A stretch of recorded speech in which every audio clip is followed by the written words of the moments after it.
منبر نور پر جلوہ گر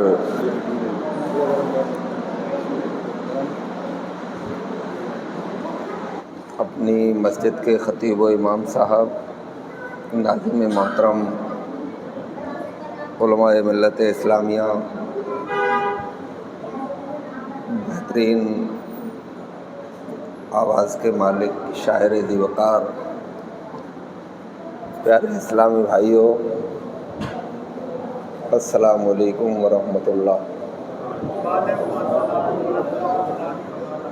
الحمدللہ رب العالمین والصلاة والسلام علی سید المرسلین، اما بعد فاعوذ باللہ من الشیطان الرجیم، بسم اللہ الرحمن الرحیم۔ قد جاءکم من اللہ نور وکتاب مبین، صدق اللہ مولانا العظیم۔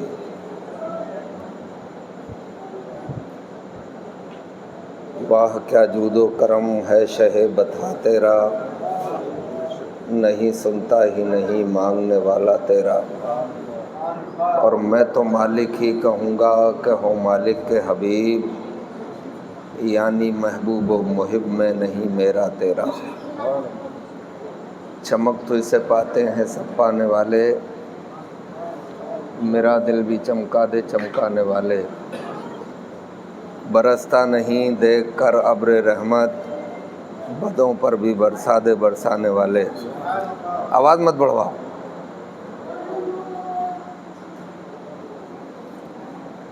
میں مجرم ہوں آقا مجھے ساتھ لے لو، کہ رستے میں ہیں جا بجا تھانے والے۔ دل کی گہرائیوں سے اپنے سچے پیارے آقا و مولا، شمس الضحیٰ بدر الدجا نور الہدیٰ جناب محمد رسول اللہ صلی اللہ تعالیٰ علیہ وسلم کی بارگاہ میں ہدیہ درود و سلام پیش کیجیے۔ پڑھیے اللہم صلی علی سیدنا مولانا محمد مبارک وسلم، صلاۃ و سلام علیک یا رسول اللہ یا حبیب اللہ یا نبی اللہ۔ محمد مصطفیٰ جلوہ دکھا دو بے حجابانہ، محمد مصطفیٰ جلوہ دکھا دو بے حجابانہ، میرا دل بھی چراغ حسن کا بن جائے پروانہ۔ اور مدینے چل کے سلطان عرب سے بھیک مانگیں گے، مدینے چل کے سلطان عرب سے بھیک مانگیں گے، فقیروں کے لیے موجود ہے دربار شاہانہ۔ ایک بار کلمہ طیبہ بھی پڑھیے، لا الہ الا اللہ محمد رسول اللہ۔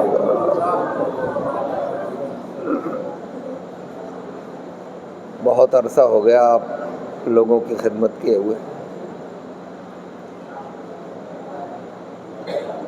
4-5 سال پہلے آئے تھے۔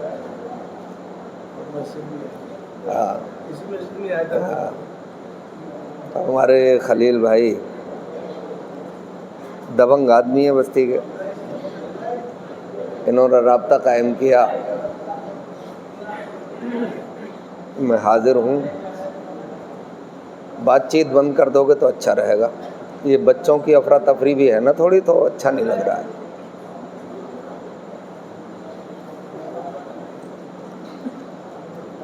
پارشد مہودے آ گئے،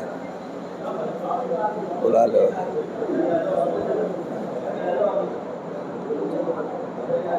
یہ بچوں نا، تم بیٹا چین سے بیٹھو ہیں،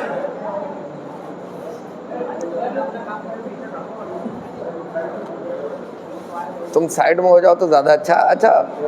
ہمارے بڑے لوگ نا، حیرت کی بات یہ ہے کہ آگے آ جاؤ، آگے آ جاؤ بھائی، آگے آ جاؤ یار، آگے آ جاؤ بھائی، لے وہ تو سب سے آگے بیٹھے گا، آگے لے ہو۔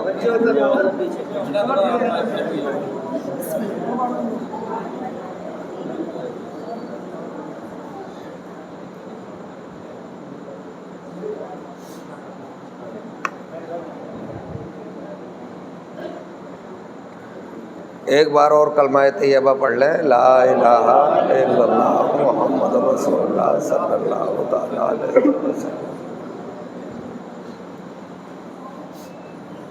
یہ جو ماہ مبارک ہے بڑی برکتوں بڑی رحمتوں کا ماہ مبارک ہے۔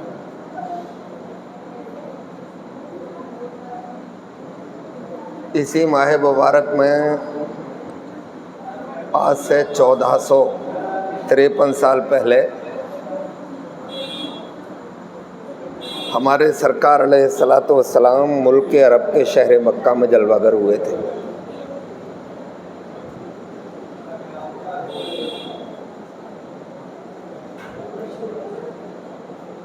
چالیس سال کا عرصہ گزرا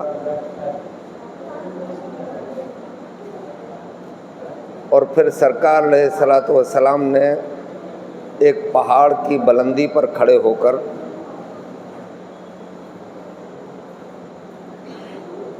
اہل مکہ کو طلب فرمایا اور ارشاد فرمایا کہ یہ جو تم کر رہے ہو یہ صحیح نہیں ہے۔ اللہ نے انسان کو جو عقل سلیم عطا فرمائی ہے اس کا استعمال کرو۔ تم جو اپنے ہاتھ سے اپنے معبود بنا لیتے ہو، جو بن جائے وہ معبود نہیں ہو سکتا۔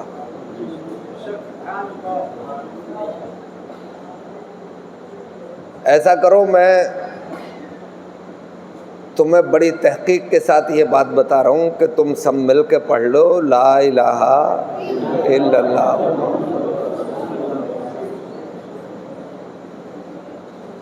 وہ جو لوگ آئے تھے سرکار کو امین و صادق مانتے تھے، مگر سب ناراض ہو گئے۔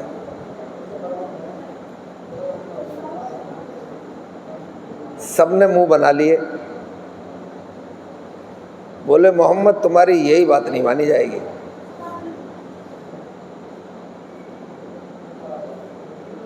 مگر ابتدا ہو گئی تھی۔ ایک بچے نے اسی فاران کی چوٹی پر کھڑے ہو کے کلمہ پڑھ لیا تھا، سمجھے خلیل بھائی؟ سرکار کی آمد کے 40 سال بعد فاران کی چوٹی پر ایک بچے نے ابتدا کر دی، کلمہ پڑھ لیا۔ بڑے بڑے مٹھادھیش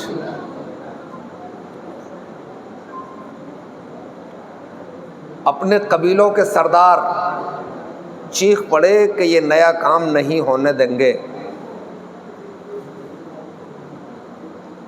مگر سرکار نے اپنا عمل جاری رکھا۔ دو چار لوگ سرکار کے دامن پاک سے وابستہ ہو گئے تو انہیں چڑ ہو گئی اور انہوں نے ایک عام اعلان کیا کہ انہیں کوٹ لو۔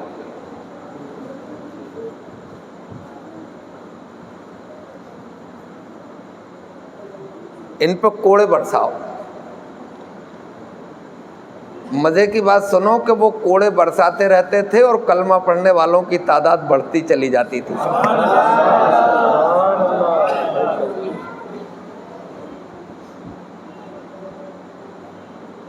ایک وقت وہ آیا کہ 313 نے کلمہ پڑھ لیا۔ لاٹھی چل رہی ہیں، کوڑے چل رہے ہیں، پتھر مارے جا رہے ہیں، آگ کے انگاروں پر لٹایا جا رہا ہے، مگر یہاں یہ بات لکھنا پڑے گی آپ کو کہ سچ کو مٹایا نہیں جا سکتا۔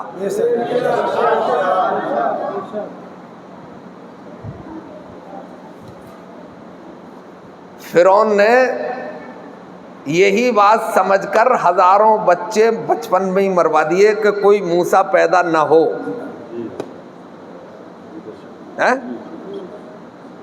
مگر اللہ نے موسیٰ پیدا، سب مل کے بتاؤ، کر دیے اور فرعون کے گھر میں پلوا دیے۔ یہ سوچ رہے ہیں چند مکان توڑ دیں گے تو ہم اسلام کو مٹا دیں گے۔ اچھا خلیل بھائی، یہ بات بھی آپ کو تھوڑا سا اس پر غور کرو، تھوڑی سی میری بات ہے کہ اپنے سرکار سے پہلے 1,24,000 کم و بیش انبیاء و رسول اللہ نے اس دنیا میں بھیجے. کچھ انبیاء و رسول کے فالوورس بھی ہیں. حضرت عیسیٰ علیہ السلام کے ماننے والے تو ہم سے زیادہ ہیں. اب وہ کس انداز میں مانتے ہیں یہ ان کا اپنا میٹر ہے، ہم اس پہ بحث نہیں کرتے. حضرت موسیٰ علیہ السلام کے ماننے والے بھی ہیں جنہیں یہودی کہا جاتا ہے. دین ابراہیمی کا بھی ذکر ہوتا ہے. کچھ زبور کے ماننے والے لوگ بھی ہیں اس دنیا میں. اور مذاہب کے دھرم گرو بھی آئے ہیں. آپ نے کبھی نہیں سنا ہوگا کہ حضرت موسیٰ علیہ السلام پر کسی نے کوئی ٹپڑی کی ہو.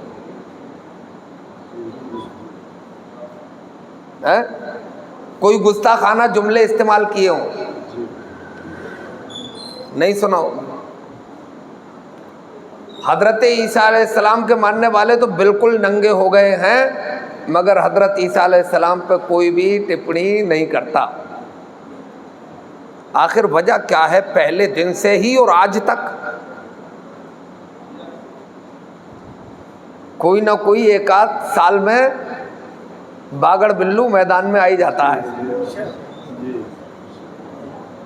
مگر سرکار کی جس نے بھی توہین کرنے کی کوشش کی، توہین تو ان کی کوئی کیا کرے گا؟ جن کی مدحت خود پروردگار فرماتا ہو ان کی توہین کوئی کیا کر سکتا ہے؟ مگر وہ پاگل کوشش کرتے رہتے ہیں اور ارادہ یہ ہوتا ہے کہ ہم مشہور ہو جائیں گے. کہاں گئے وہ لوگ؟ ایک بھی کہیں نظر میں ہے آپ کی؟ نپور شرما 2-3 دن شور مچا، گم ہو گئی. وسیم رضوی قبرستان میں پڑے ہیں، سنا ہے؟ کہیں کا نہیں رہا. تو اللہ تبارک و تعالی کو یہ گوارا ہی نہیں ہے کہ اس کے محبوب کے کوئی مقابلے میں آئے اور وہ ترقی کر جائے. یہ وجہ تلاشو کہ آیا آج تک سرکار ہی پر غلط بیانی کرنے والے لوگ کیوں ہیں؟ آپ نے غور نہ کیا ہو تو میں نے تھوڑی سی توجہ کی تو مجھے ایک بات کا پتہ لگا. ابو جہل نے ایک بار کہا تھا کہ محمد اپنا خون اور تمہارا خون تو ایک ہے، ہمارا تمہارا قبیلہ ایک ہے، خاندان ایک ہے، ہم تمہاری سب باتیں مان لیں گے، ایک بات تم ہماری مان لو. بولے کیا؟ بولے سب تمہاری مان لی مگر یہ کالا بلال برابر میں نہیں بیٹھنا چاہیے، بس یہی برداشت نہیں ہے. کہ یہ تو کالا ہے، یہ حبشی ہے، یہ غلام ہے، یہ ہماری برابر میں کیسے بیٹھ سکتا ہے؟ پیغمبر اسلام نے فرمایا کہ تیری یہ بھی بات مجھے قبول نہیں ہے، جو کلمہ پڑھ کے مسلمان ہو جائے گا اس کو بھی حق دیا جائے گا کہ وہ اگلی صف میں آ کے بیٹھ جائے.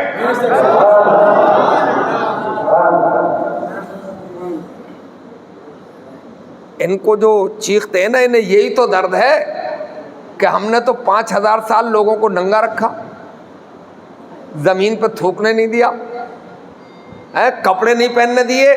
یہ محمد آ کہاں سے گیا کہ اس نے گئے گزروں کو بھی مسجد کی اگلی صف میں بیٹھنے کا حق عطا فرما دیا. یہ درد ہے، مگر یہ درد ہی رہے گا، کبھی درد ان کا یہ ختم. تو میں عرض کر رہا تھا کہ ان کوڑوں کی بوچھار میں، تلواروں کی جھنکار میں، نیزے اور بھالے کی انیوں میں، آگ کے انگاروں میں 313 ہو گئے. 313 کو مٹانے کے لیے نکلے، 1000 مٹا سکے؟ بتاؤ بھائی خلیل بھائی، میری طرف دیکھو، مٹا سکے؟ 1 سال نہیں گزرا، جنگ احد ہو گئی، 313 تھے، 750 ہو گئے۔ 1 سال نہیں گزرا، جنگ خندق ہو گئی، 750 تھے، 1200 ہو گئے۔ تو ایسے کہہ لو تاکہ دل کو تسلی ملے کہ نکالی سینکڑوں نہریں کہ پانی کچھ تو کم ہوگا، نکالی سینکڑوں نہریں کہ پانی کچھ تو کم ہوگا، مگر پھر بھی میرے دریا کی طغیانی نہیں جاتی، اور گھرے ہیں اس طرح 32 دانتوں میں زباں جیسے، مگر مسلم کی پھر بھی خوہ ایمانی نہیں جاتی۔ اور ابھی 10 سال نہیں گزرے تھے کہ ایک خون کا قطرہ نہیں گرا اور شہر مکہ فتح ہو گیا، اور حجۃ الوداع کے موقع پر ایک سے بڑھ کے 1,40,000 کلمہ پڑھنے والے دیوانے مصطفیٰ جان رحمت کے ارد گرد گھوم رہے تھے۔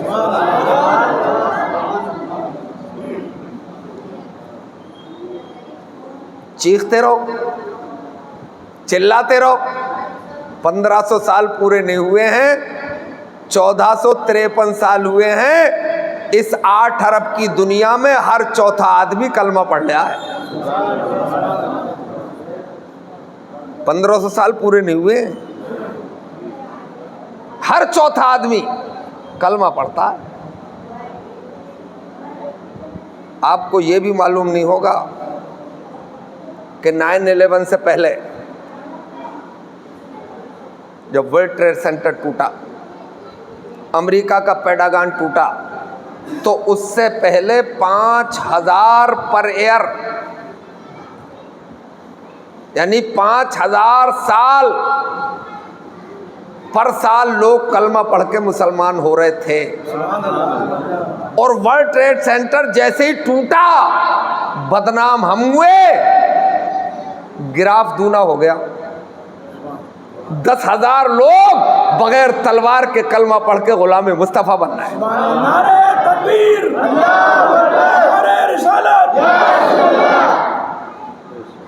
اور ابھی فلسطینیوں پر جو حملہ ہوا، اللہ ان یہودیوں کو غارت کر دے، دنیا کی سب سے مغضوب قوم ہے یار۔ کسی نے لکھا ہے کہ اگر سمندر کے تہ میں 2 مچھلیاں آپس میں جھگڑا کر رہی ہوں تو سمجھ لینا یہودیوں کی سازش ہے۔ 12 نبیوں کے قاتل ہیں یہ، اتنے ظالم لوگ ہیں، ہے نا؟ مگر یقین میرے اندر سے دل بولتا ہے کہ گیند انشاءاللہ آج نہیں تو کل گرے گی اپنے پالے میں ہی، مٹھی بھر ہے، اور دنیا کی سپریم پاور ہے، کل 20 لاکھ ہی تو ہیں۔ 1 سال سے تو لوہا لے رہے ہیں، وہ تو کہہ رہا تھا کہ میں ہوا میں اڑا دوں گا، مگر محمد عربی جناب محمد الرسول اللہ کے دیوانوں کو آسانی سے ہوا میں اڑایا نہیں جا سکتا، یہ جدھر نکل جاتے ہیں زمین کو بھی آسمانوں سے بلند کر کے گزر جاتے ہیں۔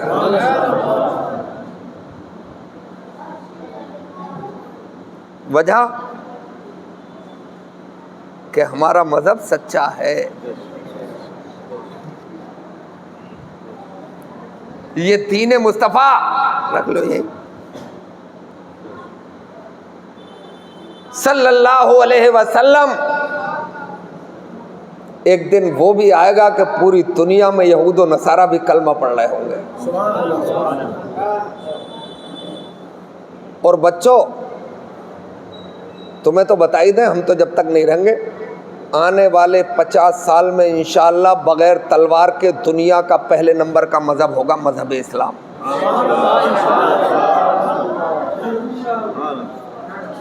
اور یہ چیختے رہ جائیں گے، اور یہ جلوے ہیں سرکار علیہ الصلوۃ والسلام کی آمد کے۔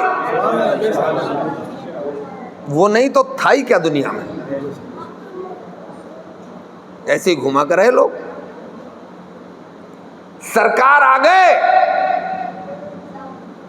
تو جتنی تحقیقات ہوئی ہیں وہ سرکار کی آمد کے بعد ہی ہوئی. اور جتنے بھی دنیا میں چیزیں ہیں میں قسم کھا کے کہہ سکتا ہوں کہ ان کی دین بھی مذہب اسلام ہی ہے. پہلے ایک قصہ سنا دوں آپ کو، درود شریف پڑھ لو آپ صلی اللہ علیہ نبی الامی الکریم علیہ وآصحابہ.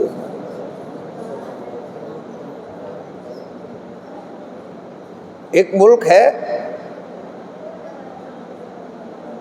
انڈونیشیا نام ہے اس کا.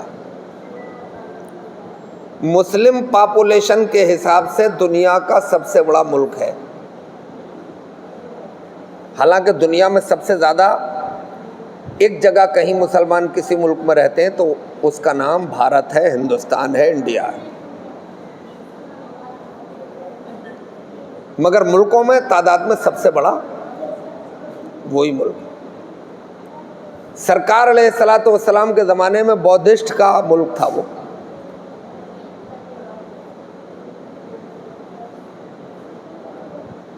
سرکار کا وصال پرملال ہو گیا، اصحاب کا دور آیا. اصحاب کے دور میں کچھ تاجر پہنچے انڈونیشیا. مگر مزے کی بات یہ تھی کہ وہ تجارت تو کرتے ہی تھے مگر ساتھ ساتھ میں اسلام کی تبلیغ بھی کیا کرتے تھے. ہمارا کیا کہ اگر ہم تاجر ہو گئے تو پھر دین سے کوئی مطلب نہیں ہے.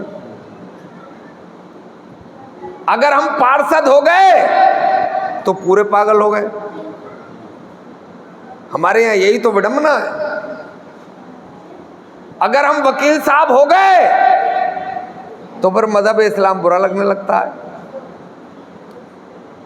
نا. ان کا یہ کمال تھا کہ دنیا کے سب سے کامیاب ترین لوگ تھے. تجارت اس لیے کرتے تھے تاکہ کسی کے سامنے ہاتھ نہ پھیلانا پڑے، اور مذہب اسلام کی تبلیغ اس لیے کرتے تھے کہ اللہ کی زمین پہ اللہ والوں کی حکومت قائم ہو.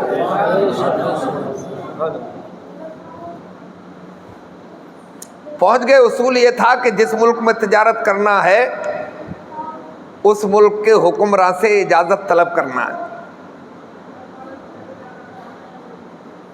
دربار میں پہنچے، عرضی لگائی ملک عرب سے آئے ہیں، تجارت کرنا چاہتے ہیں. جواب ملا ہمارے ملک میں تجارت مت کرو. وجہ بتائی گئی ہمارے ملک میں قحط سالی پڑ گئی ہے، لوگ بھوکے مر رہے ہیں، تمہیں لوٹ لیں گے، پھر تم ہم سے آ کے شکایت کرو گے، پھر ہم تمہارے فیصلے کرنے بیٹھے.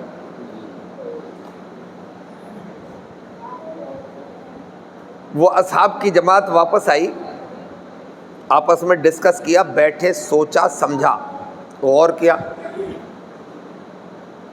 نتیجہ یہ آیا کہ یہ جو بھوکے مر رہے ہیں یہ بھی تو اللہ کے بندے ہی ہیں، اور بڑے مجرم اس لیے نہیں ہیں کہ ان کے پاس ابھی اسلام پہنچا ہی نہیں ہے. بولے پھر کیا کریں؟ بولے یہ 500 اونٹوں کا غلہ ہے، انہیں فری دے چلو، ضرورت مندوں کو پہنچایا جائے، یہ بھی اللہ کی مخلوق ہے. پلٹ کے پہنچے، بولے تمہارے یہیں تجارت کریں گے. بولے بھائی بڑے ڈھیٹ لگ رہے ہو تم. میں کہہ رہا ہوں لٹ جاؤ گے. بولے یہاں سے زیادہ ہمیں اور کہیں منافع نظر ہی نہیں آتا. بولے مطلب؟ بولے یہ 500 اونٹوں کا غلہ ہے، آپ کو دے کے جا رہے ہیں، ضرورت مندوں تک پہنچا دینا. بولے تم آئے کہاں سے ہو، ذرا دوبارہ بتاؤ. بولے ملک عرب کے شہر مدینہ سے آئے ہیں اور محمد عربی صلی اللہ علیہ وسلم کے فالوورز ہیں، کے ماننے والے. بولے نام تو سنا ہے مگر خبر کچھ الگ پہنچی ہے. خبر یہ پہنچی ہے کہ ایک نئی جماعت شروع ہو گئی ہے ملک عرب میں، بڑی کرور ہے، بڑی ظالم ہے. مگر تم تو بڑے بھولے لگ رہے ہو. تمہارے اندر تو انسانیت کوٹ کوٹ کے بھری ہوئی ہے. بولے یہی سبق تو مصطفیٰ جان رحمت نے ہمیں پڑھایا ہے کہ اس دنیا میں کسی کے اوپر ظلم نہیں کرنا ہے, چلتوں کا راستہ نہیں روکنا ہے, تمہیں دہشت گرد نہیں بننا ہے. تمہیں حکم یہ ہے کہ اگر راستے میں کوئی پتھر بھی پڑا ہے تو اسے کنارے سے لگاؤ. یہ مصطفیٰ جان رحمت کا فرمان ہے.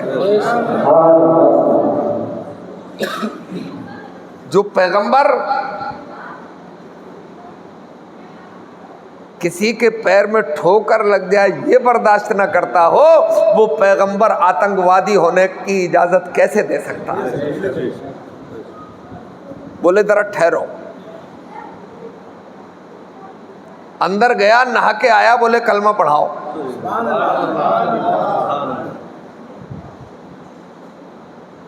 اصحاب میں سے ایک نے فرمایا ہمارے دین میں زور زبردستی, لا اکراہ فی الدین, ہمارے دین میں زبردستی نہیں ہے. بولے تم زبردستی یہاں کر کیسے لوگے؟ میرے پاس فوج ہے, میرے محل میں کھڑے ہو. مگر میرا دل جو پگھلا ہے یہ بات سوچ کے پگھلا ہے, اگلی بات آگے کریں گے. اگر یہی مذہب اسلام ہے جو تمہاری زبان سے ظاہر ہو رہا ہے تو مجھے کلمہ پڑھ کے مسلمان ہو جانا چاہیے اور مجھے اسی ایمان پہ پھر موت بھی آنا چاہیے.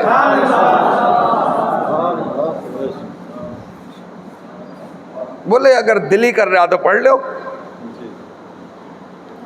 بادشاہ نے کلمہ پڑھا.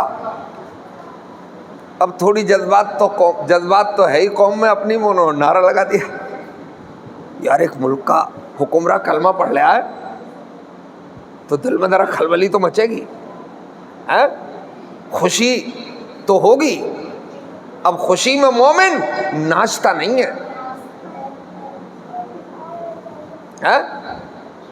اچھلتا نہیں ہے, کودتا نہیں ہے, ڈھول ڈھماکے نہیں بجاتا ہے, بلکہ اللہ نے ہمیں سال میں 2 ریسٹیٹ خوشیاں عطا فرمائی جنہیں عید کہتے ہیں. عید کا مطلب خوشی ہے. اس دن بھی 2 رکعت نماز پڑھنے کا حکم دیا گیا ہے کہ میں تمہیں خوشی کا موقع دے رہا ہوں. اس موقع پہ بھی میری بارگاہ میں سر جھکا دے تاکہ یہ ثابت ہو جائے کہ تو حقیقت میں میرا ہی بندہ ہے.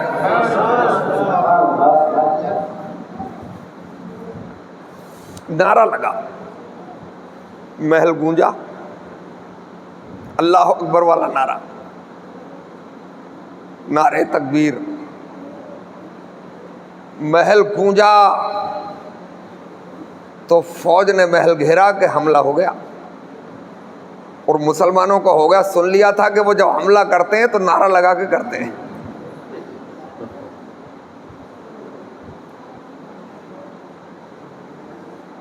فوج کا چیف جنرل آگے بڑھا, حکمراں نے روک دیا, بولے رک جاؤ. بولے صاحب ہوا کیا؟ ہم تو یہ سمجھے حملہ ہو گیا. بولے حملہ تو ہو گیا مگر دل کے اندر حملہ گیا ہے. یہ اٹیک دل پہ ہوا ہے. اصل میں قسم خدا کی مومن کا کردار یہ ہونا چاہیے جس کے سامنے چلا جائے اسے متاثر کر دے.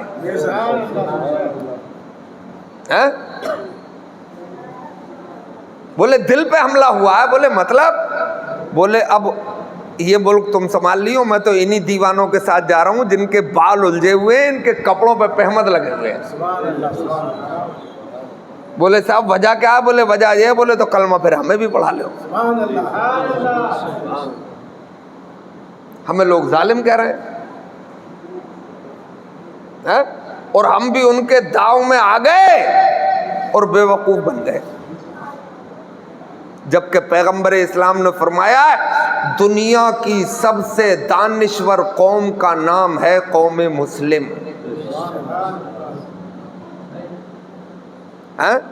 سرکار نے یہ بھی فرمایا کہ مومن کو ایک بل سے 2 بار نہیں ڈسا جا سکتا. یعنی ایک بار دھوکہ دے کے دوبارہ دھوکہ, ایک بار دھوکہ بھولے پن میں کھا جاتا, لوگ بیوقوف سمجھتے ہیں. ارے جیسے یہ پتا ہو کہ دریا خدا نہیں ہو سکتا, نالا خدا نہیں ہو سکتا, اونچا پہاڑ خدا نہیں ہو سکتا, چاند و تارے خدا نہیں ہو سکتے. خدا تو وہ ہے کہ جس نے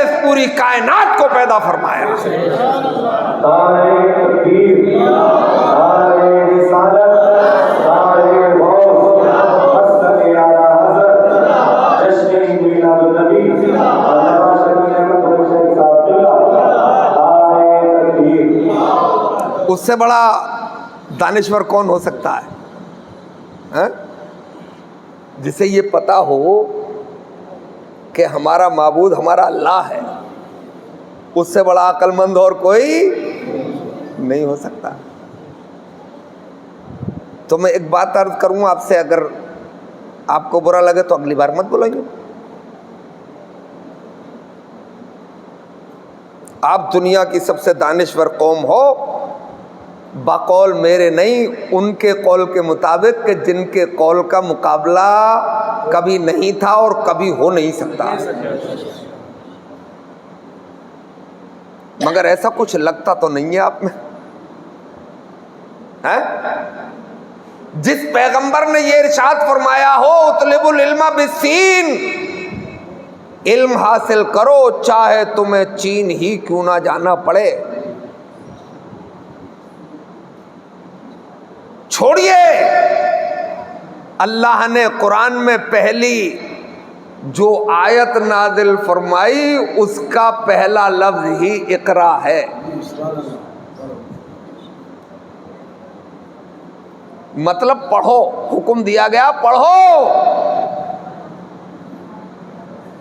جس کے معبود کا حکم ہو، جس کے پیغمبر کا حکم ہو، اس قوم کا حالم یہ ہے کہ 53% ہندوستان میں قوم مسلم بالکل ان پڑھ ہے۔ لیٹسٹ سروے ہے، گوگل پہ سرچ کر لو، کتنی؟ 53%۔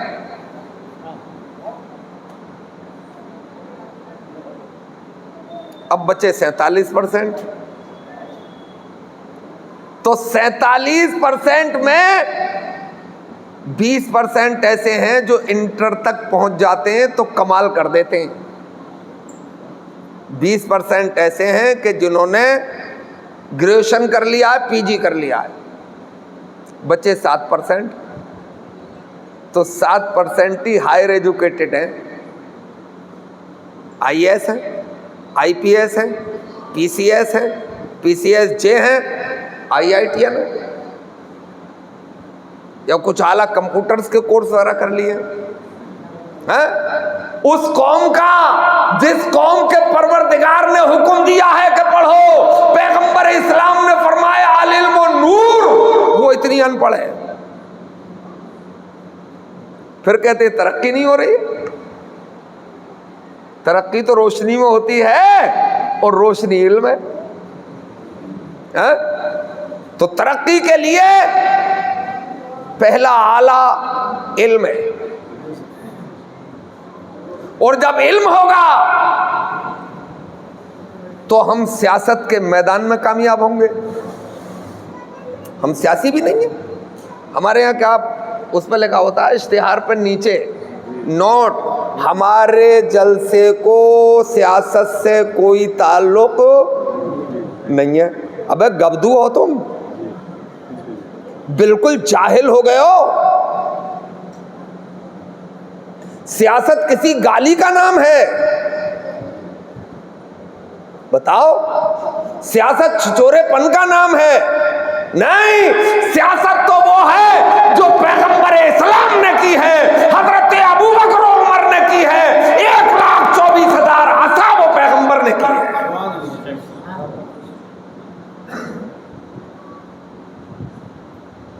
قانون شریعت رکھی ہوگی مسجد میں، مسلم پرسنل لا، اردو بول رہے ہوں نا؟ ہاں۔ امامت کون کرے؟ جواب دیا گیا امامت وہ کرے جو سیاست داں بھی ہو اور بہادر بھی ہو۔ لیو اٹھا لو، میں کہہ رہا ہوں یہیں رکھی ہوگی قانون شریعت۔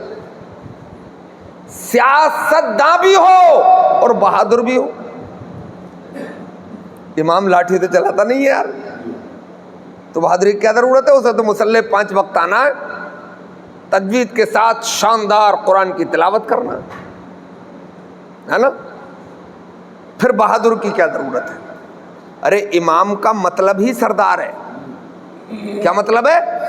امام کے معنی ہی ڈکشنری، اس کی لغت ہی سردار ہے۔ سردار مطلب چیف جنرل ہے، جو پوری قوم کو کمان کرتا ہے اسے امام کہتے ہیں، اور جب امام ہی بزدل ہوگا تو بولو پوری قوم ماری جائے گی نہیں ماری جائے گی؟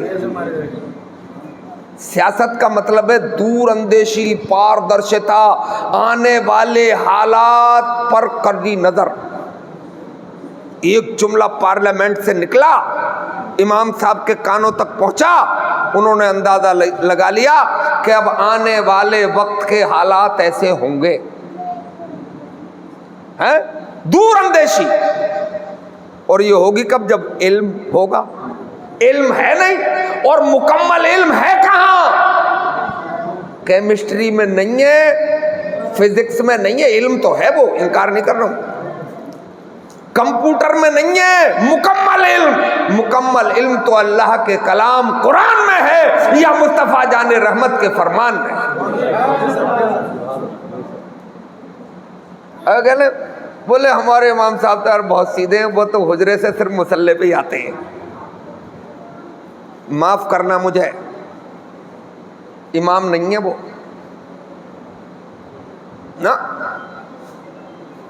امام کا مطلب یہ ہے کہ جتنا ایریا اس کے حصے میں آتا ہے اس کے ایک ایک گھر پہ کرنی نظر ہونا چاہیے کہ اس کی بیٹی کے کیا حالات ہیں، اس کے بیٹے کے کیا حالات ہیں، تعلیم کا نظریہ کیا ہے، دین کا نظریہ کیا ہے۔ اگر ایک ایک گھر پہ اس کی نظر ہے تو وہ مکمل امام ہے اور امامت کے لائق ہے۔ وہ اپنی بستی کو دنیا میں بھی کسی سے پیچھے نہ رہنے دے اور دین میں بھی کسی سے پیچھے نہ رہنے دے۔ مگر خالی امام صاحب کی غلطی نہیں ہے، بیڈ تو 50,000 روپے کا چاہیے، اس پہ چادر بھی ہائر کوالٹی کی چاہیے، گدا بھی 30,000 روپے والا چاہیے اچھلنے کودنے والا۔ امام صاحب 10,000 روپے کے چاہیے،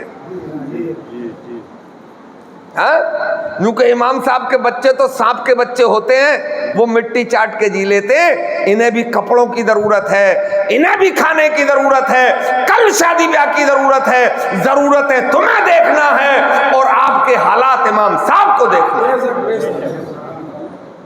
سو مت یار، تمہارے بلاوے پہ آ رہا ہوں، تمہاری آنکھیں بند ہو جا رہی ہیں، موٹاپے کی وجہ سے ہو رہی ہیں دوست، موٹاپا کم کروا دیں گے انشاءاللہ ان کا، خلیل بھائی کا، سبحان اللہ بولو۔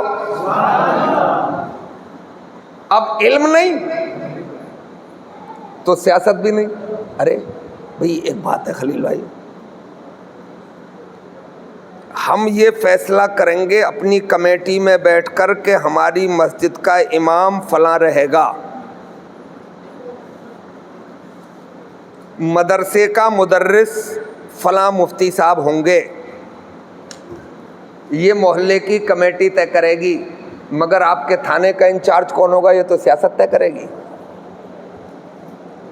ہیں؟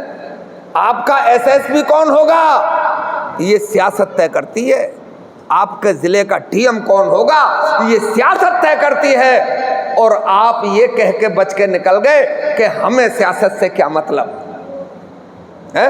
پھر 12 ملکوں کی حکومت بتاؤ، پھر یہ قلعہ لال قلعہ، قلعہ معلیٰ، پھر وہ آگرے کا قلعہ، پھر وہ تاج محل، پھر وہ قطب مینار، پھر وہ جامع مسجد جو آپ کی نگاہوں کے سامنے ہے، اور 1000 سال شاندار حکومت، کیا یہ سیاست کی دین نہیں ہے؟ مگر وہ سیاست دنیاوی سیاست نہیں تھی، وہ غلامی مصطفیٰ والی سیاست تھی۔ پھر سو گئے؟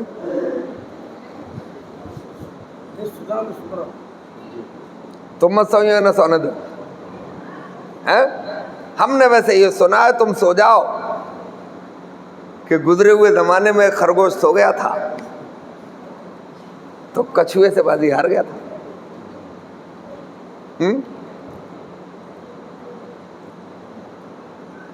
اور ہم اس دنیا میں بہت زیادہ سونے کے لیے نہیں آئے ہیں، بلکہ پوری کائنات کو مصطفیٰ جان رحمت کے نام پہ جگانے کے لیے آئے۔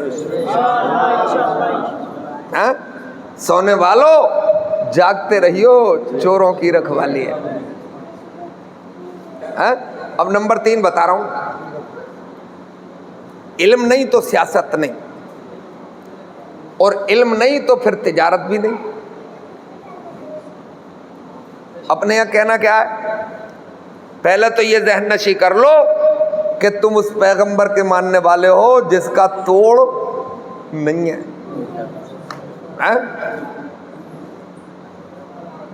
اب ہم یہ کہہ کے گزر جاتے ہیں، بولے کیا حال ہے بھی خلیل بھائی؟ بولے دال روٹی چل رہی ہے۔ ہاں بھی عتیق بھائی، ارے بولے دال روٹی چل رہی ہے مول صاحب، مرغا کون کھائے گا؟ بکرا کون کھائے گا؟ رام لال، ارے حلال کیا گیا تیرے لیے اور تو صرف دال ہی کھائے گا؟ کھا دال بھی، کھا سبزی بھی، ہاں، مگر یہ کہہ کے مت گزر کے چل رہی ہے، گھر میں اناج ہے تو راج ہے۔ اس کا مطلب اسلام آپ کو فقیر بنانے کے لیے آیا ہے۔ ہاں، بولے صرف تسبیح پڑھو، صرف مسجد کے کونے میں بیٹھو، اور یہی تسبیح لے کے بیٹھ جاؤ گے اور صرف مسجد کے کونے میں بیٹھ جاؤ گے تو رسم شبیری کون ادا کرے گا؟ مجھے لگتا ہے کہ اسی بھارت میں کبھی کربلا کا آخری میدان بھی لڑنا پڑے گا۔ اس کربلا کے آخری میدان کو کون لڑے گا؟ اس کربلا کے آخری میدان کو بھی غلامان مصطفیٰ لڑیں گے، اور انشاءاللہ پرچم اسلام لہرا کے دکھائیں گے۔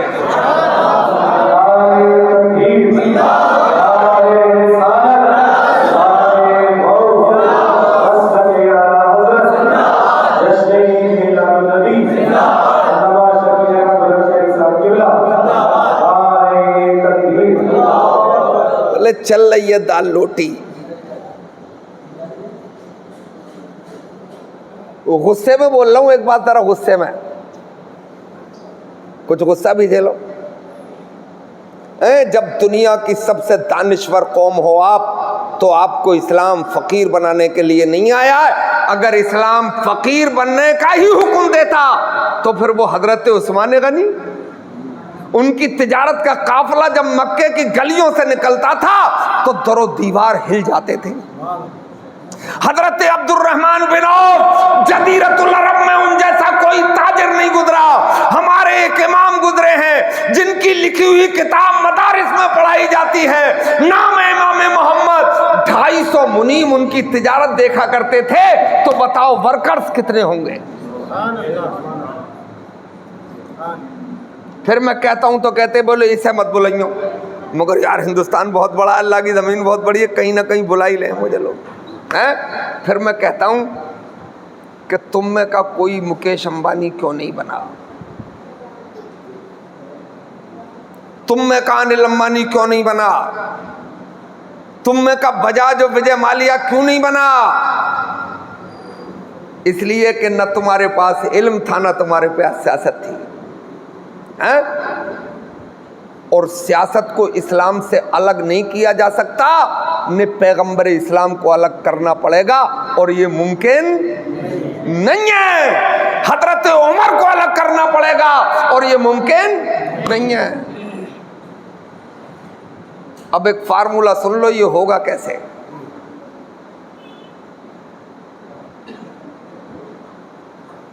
جس مسجد میں آپ نے 1 کروڑ روپے خرچ کیے سم تھنگ ہے، اس کا استعمال آپ نے کیا 2.5 گھنٹے کے لیے، یہ بھی عقل مندی کے خلاف ہے۔ اتنی شاندار عمارت، استعمال 2.5 گھنٹے، 10 گھنٹے بھی تو کی جا سکتی ہے عمارت استعمال، بولو کی جا سکتی ہے۔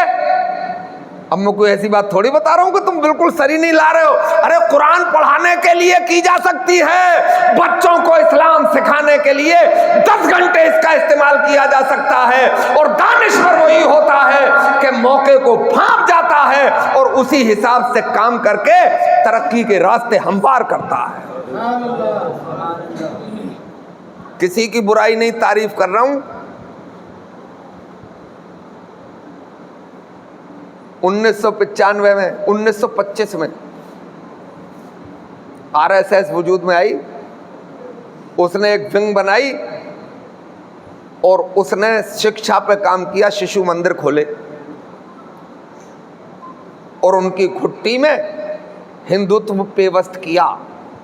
اب ششو مندر میں پڑھ کے جو ڈی ایم بنے گا وہ تمہاری کیوں سنے گا؟ بولو۔ جو ایس ایس پی بنے گا، تھانے کا انچارج ہوگا، وہ آپ کی نہیں سنے گا۔ میں چاہتا ہوں کہ اپنے بچوں کو CBSE بورڈ میں پڑھا کر، انگلش میڈیم میں پڑھا کر یہاں مسجد میں بھی بھیجو، تاکہ ان کی گھٹی میں اسلام پیوست ہو جائے اور وہ ڈی ایم بن کے بھی انہیں پتا چلے کہ ایک دن میں بھی مسجد میں گیا تھا، مجھے بھی حرام معلوم ہے، حلال معلوم ہے، پاکی اور ناپاکی معلوم ہے۔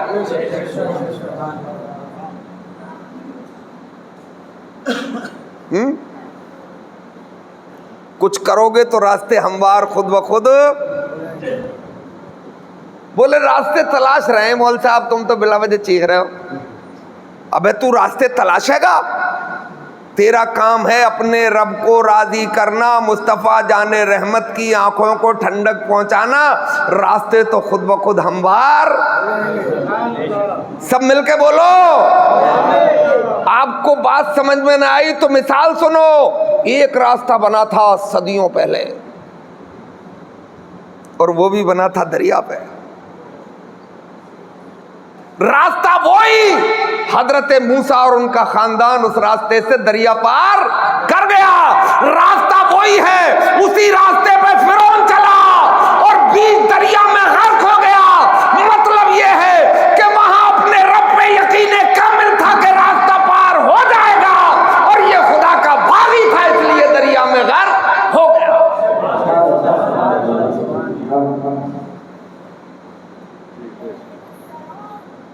تو اصل طاقت نہ جو تم سمجھ رہے ہو کہ دنیا کو راضی کر کے حاصل ہو جائے گی،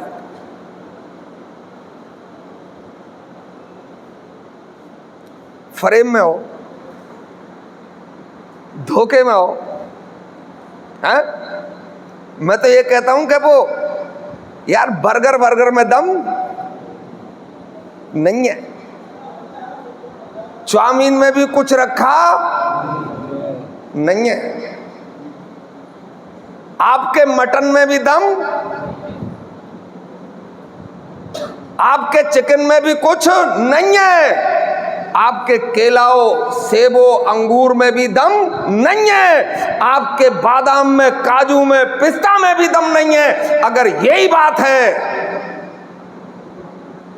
تو 3 دن سے کھانا نہیں ملا ہے،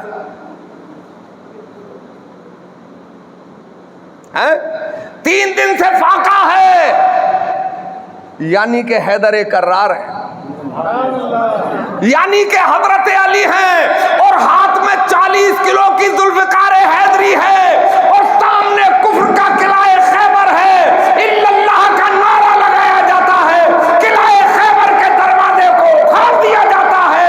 اس کا مطلب یہ ہے کہ اصل طاقت بھی یاد خدا ہی میں ہے، 5 وقتہ نمازوں ہی میں ہے، غلامی مصطفیٰ ہی میں ہے، قرآن کی تلاوت ہی میں ہے، ماں باپ کے ادب میں ہے، ماں کے طلبوں میں ہی ہے۔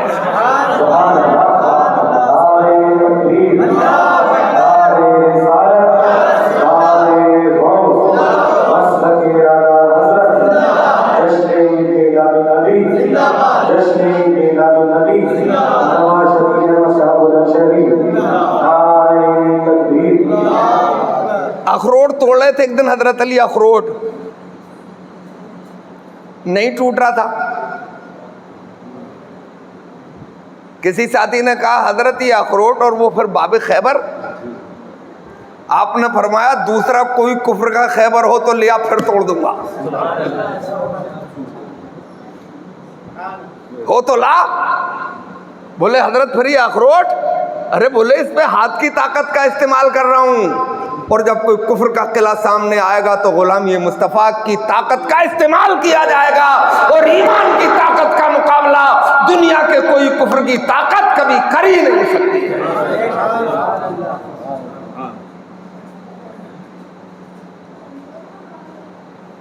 اور یہ جو آوارگی ہے نا ہمارے نوجوانوں میں، اس کی ذمہ داری ہماری بھی ہے. ایسے نہیں کہ تم ہی لٹھیا لیں بھائی، تم ہی برا کہہ دیں، نا ایسا نہیں. ہم نے بھی کچھ کیا نہیں، کچھ کام دیکھ کے بھی آتے ہیں. جیسے جمعے میں ہاؤس فل، عیدین میں جگہ نہیں ہے، ظہر میں ایک ہی صف ہے. کیوں؟ اس لیے کہ ہماری نسلوں نے دیکھا کہ ابا جمعے کے دن ہی سج دھج کے جائیں مسجد میں. تو ہمیں بھی جمعے کے دن ہی جانا چاہیے.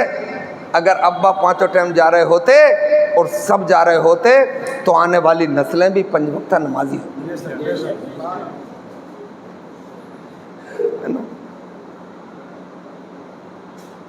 تو بناؤ، راستے نکالو. میں نے ابھی بریلی شریف میں 7 مساجد میں مغرب سے عشاء تک کے مکتب کھول دیے. ان بچوں کو، ان گھرانوں کے بچے آتے ہیں کہ جو اسلام سے تعلق ہی نہیں رکھتے. خلیل بھائی، ہم سے انہوں نے پوچھا کہ تم کیا پڑھاؤ گے؟ میں نے ہم کوئی chemistry, physics, zoology, biology, mathematics تھوڑی پڑھائیں گے. وہ تو اسکول میں جا رہا ہے. جب بچہ تمہارا ٹیوشن نہ جاتا ہو، اسکول نہ جاتا ہو، تو 1 گھنٹہ ہمیں دے دو.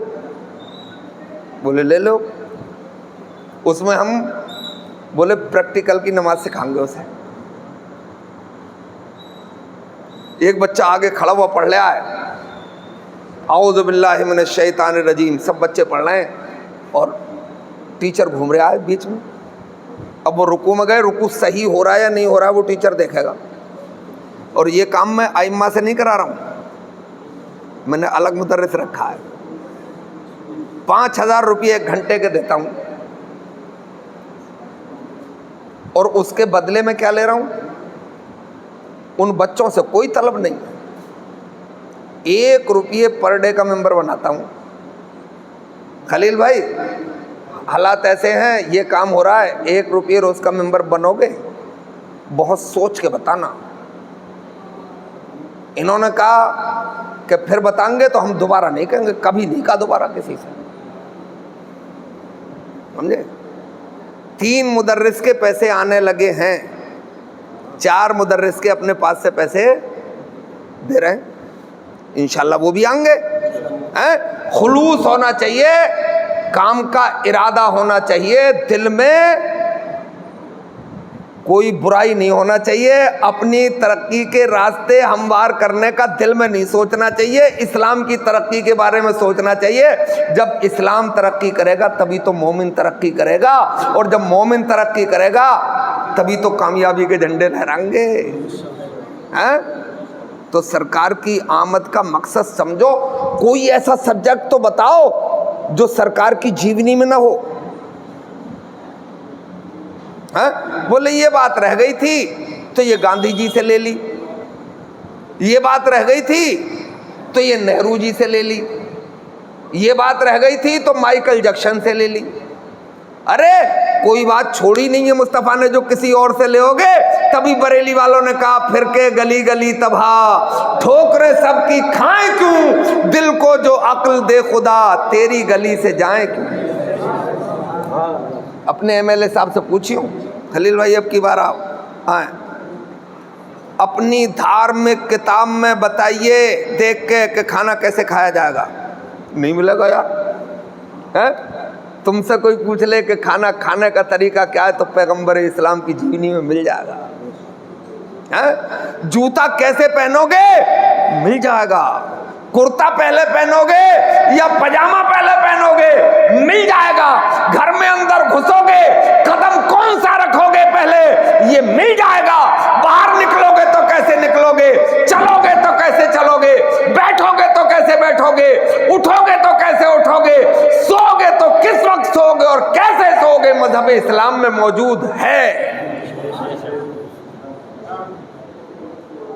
جب اپنے گھر میں سبزی موجود ہے تو پھر پڑوسی سے مانگنے کی ضرورت. اپنے گھر میں سب مال ہے تو دوسرے کے سامنے ہاتھ پھیلانے کی حاجت اگر ہے تو پھر مکاری ہے، پھر بے وقوفی ہے، پھر پاگل پن ہے۔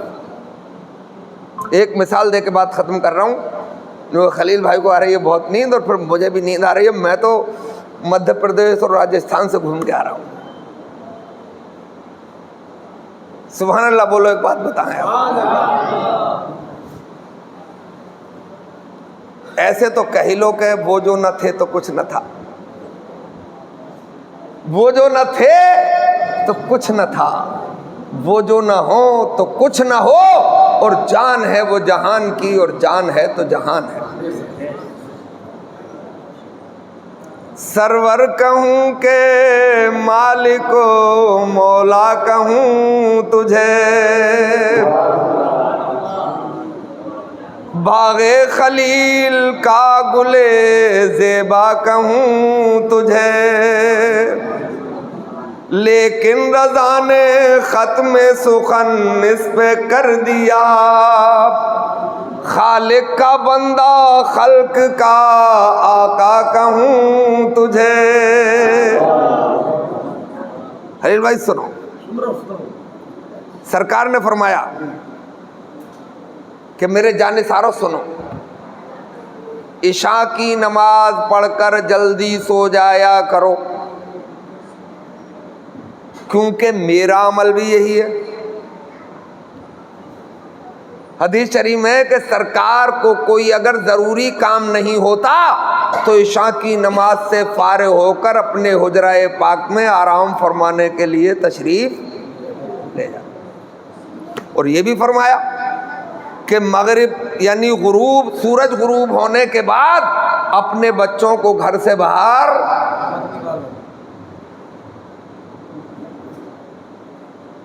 اب 12 بجے تو لوٹ کے آ رہے ہیں بابو جی،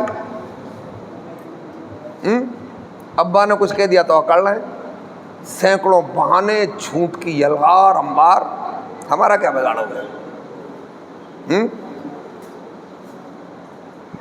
وہ لوگ پھل کھا رہے ہیں جو پیغمبر اسلام کے بتائے ہوئے راستے پہ پیڑ لگا چکے ہیں، اور ہم ڈسکس ہی کر رہے ہیں کہ یہ کر لیں تو یہ ہو جائے گا، وہ کر لیں تو وہ ہو جائے گا۔ ابے تجھے ڈسکس کی کیا ضرورت ہے؟ پیغمبر اسلام نے فرما دیا تو یہ کر، وہی کر، انشاءاللہ کامیابی کے راستے بن جائیں۔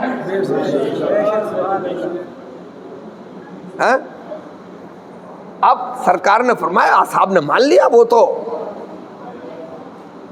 معلوم ہی تھا انہیں کہ سرکار کی بات ہی حرف آخر ہے، وہ زیادہ غور و فکر ہی نہیں کرتے تھے۔ اب یہ دور آیا سائنس کا، تحقیقات کا، لیبارٹریز کا، پریوگ شالاؤں کا، تجربے گاہوں کا۔ آخری بات کہہ رہا ہوں، بالکل ذرا کان لگا کے سنو۔ اب یہ دور آیا تو پیغمبر اسلام کی ایک ایک بات پر تحقیق کر رہے ہیں، اپنے نہیں بیگانے۔ ان کو معلوم ہے کہ ایک شخص جس کا باپ اس کے پیدا ہونے سے پہلے دنیا سے چلا گیا، 6 سال کا ہوا تو اماں بھی چلی گئی،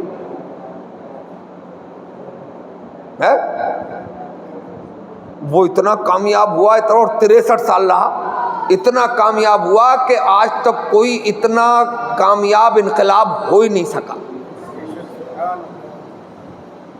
آئے تو بہت، ارسطو کا آیا انقلاب، لینن اور مارکس کا آیا، مگر ظلم دنیا سے ختم نہیں ہوا۔ جب پیغمبر اسلام کا انقلاب آیا تو شیر نے اپنے ہی برابر میں بکری کو کھڑے ہو کے دریا کے کنارے پانی پلایا۔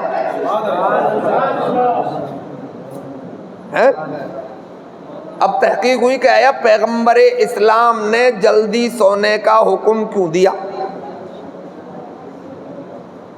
ارے جب تحقیق ہوئی تو چیخ پڑے وہ، تحقیق یہ ہوئی کہ بندہ جب 10 بجے سو جاتا ہے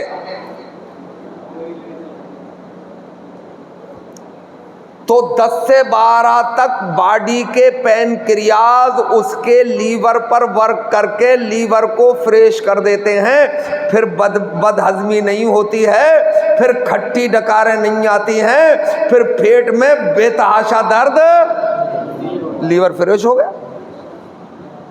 اور 12 سے 2 بجے تک آپ کے ہارٹ یعنی آپ کے دل کو، جس میں 3 مین نسیں ہوتی ہیں جنہیں ڈاکٹری کی زبان میں کارونری آرٹریز بولا جاتا ہے، وہی تو بلاک ہو جاتی ہیں، تبھی تو ہارٹ اٹیک ہو جاتا ہے، تبھی تو دل بیٹھ جاتا ہے، انجن کام ہی نہیں کرتا ہے نا۔ تو وہ 2 گھنٹے میں وہ کارونری آرٹریز فریش ہو جاتی ہیں، اور 2 گھنٹے گزرتے ہیں تو وہی پینکریاز پھر آدمی کے دماغ پر ورک کر کے 2 گھنٹے میں اس کے دماغ کو فریش کر دیتے ہیں۔ بھائی 2 اور 2 4 اور 2 6 گھنٹے ہو گئے، میڈیکل پوائنٹ آف ویو سے آپ کی نیند بھی پوری ہو گئی، مصطفیٰ جان رحمت کے فرمان پہ بھی عمل ہو گیا، اور باڈی بھی فریش ہو گئی۔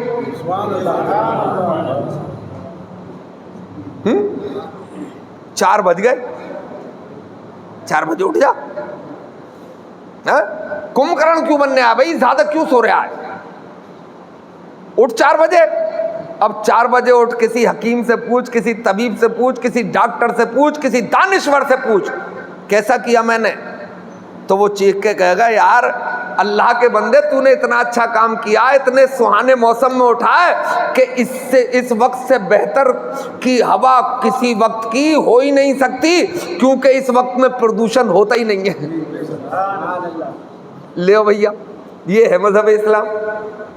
اب اٹھ گئے، اب چلے جائیے ڈاکٹر کے پاس، تو وہ کہیں گے بھائی کیا کروں؟ بولے ضرورت سے فارغ ہو، کچھ جاگنگ کر لیو، کچھ واکنگ کر لیو، تیری شوگر لیول آ جائے گی۔ امام صاحب کے پاس کیوں نہ آ، ڈاکٹر کے پاس جا کے رہا ہے تو، کسی ایم ڈی کے پاس تو جانے کی ضرورت کیا ہے؟ اپنے عالم کے پاس آ، اپنے امام صاحب کے پاس آ، ان سے پوچھ کے کیا کروں؟ بولے تو نے اچھا کیا، اٹھ ضرورت سے فارغ ہو جا، وضو کر لے، اپنی چھت پہ مصلی بچھا دے، 8 رکعت نماز تہجد کی ادا کر لے، رب کی عبادت بھی ہو جائے گی، اور تیری جاگنگ بھی اور تیری واکنگ بھی ہو جائے گی۔ یہ ہے مذہب اسلام۔ لاؤ اس کا کوئی مقابلہ، لاؤ اس کا کوئی مد مقابل، تم چڑ کے مر جاؤ گے۔ مذہب اسلام کی نفس کو ڈبایا نہیں جا سکتا ہے۔ اور سرکار نے فرمایا جو تہجد کی نماز ادا کرتے ہیں اللہ تعالیٰ ان کے چہرے پر قدرتی نور عطا فرما دیتا۔ لیو اب شہناز حسین کی فیئر ون کی بھی ضرورت نہیں ہے، ہندوستان لیور کی فیئر اینڈ لولی کی ضرورت بھی نہیں ہے، ویکو ٹرمرک کی بھی ضرورت نہیں ہے۔ یہ ہے مذہب اسلام کہ یہاں آم کے آم بھی ہو جاتے ہیں اور گٹھلیوں کے بھی دام ہو جاتے ہیں۔ ابھی فجر نہیں ہوئی ہے، میں بھی دیکھ رہا ہوں دوست گھڑی، ہاں تو ابھی فجر کا وقت نہیں ہوا تو اتنی دیر قرآن کی تلاوت کر لے، اور پھر فجر کی نماز پڑھ، اور پھر اللہ کی زمین پہ نکل جا اللہ کی روزی تلاش کرنے کے لیے۔ یہ ہے مذہب۔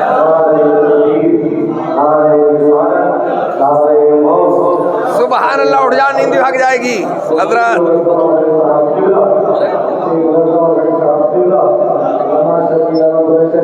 بیٹھو،